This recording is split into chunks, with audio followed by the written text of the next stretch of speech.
को नमस्कार। आप सभी का स्वागत है। आज इस वीडियो के द्वारा मैं श्री शुभम शर्मा जी जो गाजियाबाद के रहने वाले हैं, उन्होंने अपनी बर्थ डिटेल भेजकर प्रश्न किया है कि मकान में मेरे कारोबार के विषय में बताइएगा। मकान कब बनेगा, कारोबार का क्या होगा, नौकरी जॉब का जो भी इससे संबंधित बात है उसके बारे में आपने मेरे से जानकारी चाहिए। आपके द्वारा बताए गए समय के अनुसार से जो आपकी कुंडली बनती है, मीन लगन की कुंडली बनती है, और जैसी आपके सामने है ग्रह स्थिति इस प्रकार है कि तीसरे भाव में केतु है, चौथे भाव में चंद्रमा है, अष्टम भाव में बुध और गुरु हैं, नवम भाव में शुक्र सूर्य मंगल राहु हैं, और 12वें भाव में शनि। ये आपकी कुंडली में स्थिति बनी हुई है। लग्नेश आपका बृहस्पति, इसका मीन राशि का स्वामी बृहस्पति है, और कर्म स्थान का स्वामी भी, जो आपकी नौकरी का आय का साधन है, उसका स्वामी भी बृहस्पति है, और दो केंद्रों का स्वामी होकर बृहस्पति अष्टम भाव में बुध के साथ बैठा है। बृहस्पति यहाँ क्या प्रभाव देगा? सुखद वैवाहिक जीवन देता है, माता से लाभ देता है, आमदनी के क्षेत्र में कुछ दिक्कतों का सामना करना पड़ता है, एक्सपोर्ट और इंपोर्ट के काम से लाभ होता है, विदेश से आप जुड़ते हैं, टेक्निकल क्षेत्र से भी आपको लाभ हो सकता है, कार्यस्थल पर या कार्यों में आपको कुछ दिक्कतें आ सकती हैं। तीसरे भाव में आपके केतु बैठे हुए हैं। इसमें केतु में आपको अज्ञात भय बना रहता है, बेवजह की चिंताएं बनी रहती हैं, एंजाइटी बनी रहती है, छोटी छोटी यात्राएं और धार्मिक यात्राएं होती हैं। ससुराल से आपको लाभ होगा, और स्त्री सुख व धार्मिक विचार के आप होंगे। स्त्री सुख भी प्राप्त होगा, धार्मिक विचार भी आपको मिलेंगे। तीसरे आपका चौथे भाव में आपका चंद्रमा है, तो चौथे भाव में चंद्रमा का क्या प्रभाव होगा? देखिए, आप ज़्यादा घूमने फिरने वाले होंगे, छोटी छोटी यात्राएं करने वाले होंगे, ज्योतिष में आपका बड़ा लगाव होगा, इंटरेस्ट होगा, ओकल्ट साइंस में गहन रुचि रखते होंगे, प्रकृति प्रेमी होंगे आप। आपके अष्टम भाव में बुध और गुरु हैं। अष्टम भाव में बुध होने की वजह से आय में दिक्कत का सामना करना पड़ सकता है आपको। शत्रुओं का अज्ञात भय बना रहता है। अच्छा जीवन व्यतीत, उसके बावजूद भी आप अच्छा जीवन व्यतीत करते हैं, लेविशली जीवन जीते हैं। आय बढ़ाने की कोशिश में लगातार आपका प्रयास रहता है। पैतृक संपत्ति पाने में कुछ स्ट्रगल करनी पड़ सकती है, कठिनाइयाँ आ सकती हैं।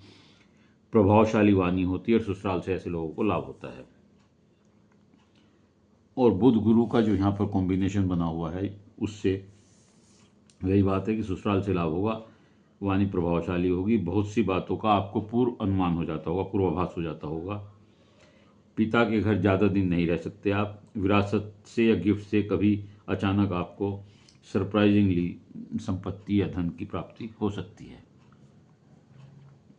अब अगर आपके हम 12वें भाव को देखें, जहाँ शनि बैठे हुए हैं, तो शनि यहाँ पर बैठ करके आपको किसी झूठे केस में घसीट सकते हैं, फंस सकते हैं आप, चाहे अनजाने।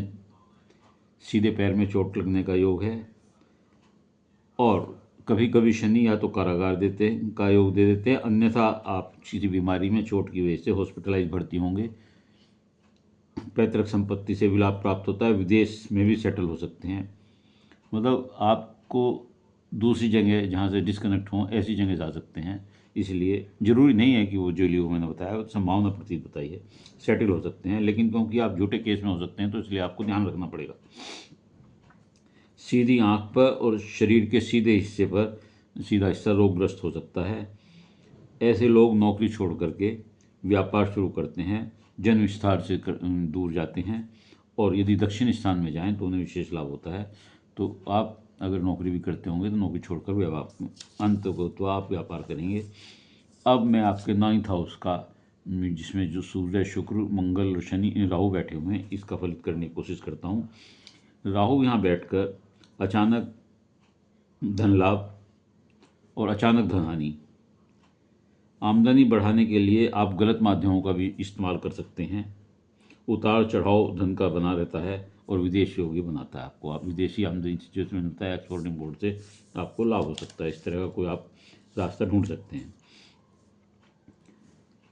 अब मंगल यहाँ बैठे हुए हैं, सुग्रही हैं और धन स्थान के स्वामी हो, कुटुंब स्थान के और लाभ स्थान के स्वामी होकर के मंगल अपने घर में यहाँ बैठे हुए हैं। तो मंगल जब यहाँ बैठते हैं नवम भाव में, तो आपको दक्षिण दिशा में अगर आप जाते हैं अपने निवास स्थान से और वहाँ को कार्य करते हैं तो आपको विशेष रूप से लाभ होता है। मकान, धन, वाहन का सुख वहीं मिलता है। तरक्की भी आप नहीं करेंगे। मान सम्मान मिलेगा आपको। भाग्योदय दूर होगा। महिलाओं से आर्थिक लाभ आपको अवश्य मिलेगा। अब इसमें शुक्र भी बैठे हुए हैं। शुक्र का क्या फल होगा? इसमें शुक्र का फल जो होता है वह आप भाग्यशाली होते हैं। महिलाओं साथियों से आपको फुल कॉपरेशन मिलता है। जो आपके महिला साथियां होंगी काम में के दौरान या परिचित में, वो आपको फुल कॉपरेट करेंगी, सपोर्ट करेंगी। एक्सटर्नल रिलेशनशिप से भी आपको फ़ायदा मिलेगा। भाग्य से ज़्यादा मिलता है, कर्म के मुकाबले भाग्य से ज़्यादा मिलता है। समाज में प्रतिष्ठा प्राप्त होती है। लव मैरिज के योग बनते हैं। वैवाहिक जीवन सुखद होता है। बुध का मैं आपको बता ही चुका हूँ। अब सूर्य यहाँ बैठे हुए हैं इसमें नवम भाव में, तो ऐसे लोग भाग्यशाली होते हैं। गॉड में विश्वास करने वाले होते हैं। गुरु कृपा इनके ऊपर बनी रहती है। परिवार में ऐसे लोग कुल दीपक कहलाते हैं। बहुत बुद्धिमान होते हैं, होशियार होते हैं, अच्छे दानी भी होते हैं, प्रभावशाली व्यक्तित्व के स्वामी होते हैं और स्वाभिमानी भी होते हैं, उन्नति करने वाले भी होते हैं, अहंकारी भी होते हैं, ईगोइस्ट भी होते हैं, प्रतिष्ठित होते हैं जैसे लोग। तो ये मैंने आपको इस ग्रहों की स्थिति बताई। अब इनमें जो योग बने हुए हैं, जैसे सूर्य शुक्र कॉम्बिनेशन है, युक्ति है, तो इसका क्या फल होगा? ये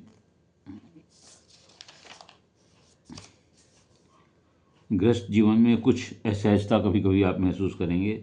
सूर्य ऊर्जा देते हैं, पराक्रम देते हैं, आत्मविश्वास देते हैं और सूर्य आपको लग्जूरियस लाइफ देते हैं। शुक्र आपको लग्जूरियस लाइफ देते हैं। सूर्य मंगल का जो कॉम्बिनेशन है वह भाग्य इसमें साथ देता है। धन योग होता है, इसे आदित्य मंगल योग भी कहते हैं।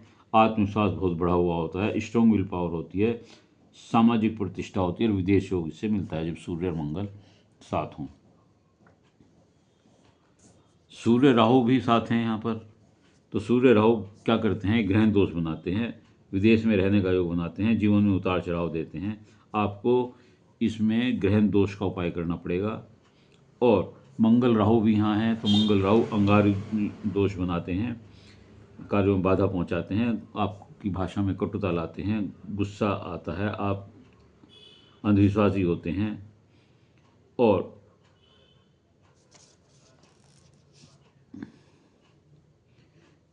इस प्रकार ये कुछ मंगल राहु योग बहुत ज़्यादा अच्छा फल नहीं देता।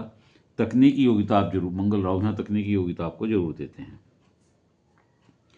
राहु सूर्य योग भी मैं आपको बता चुका हूँ कि ये ग्रहण दोष बनाते हैं।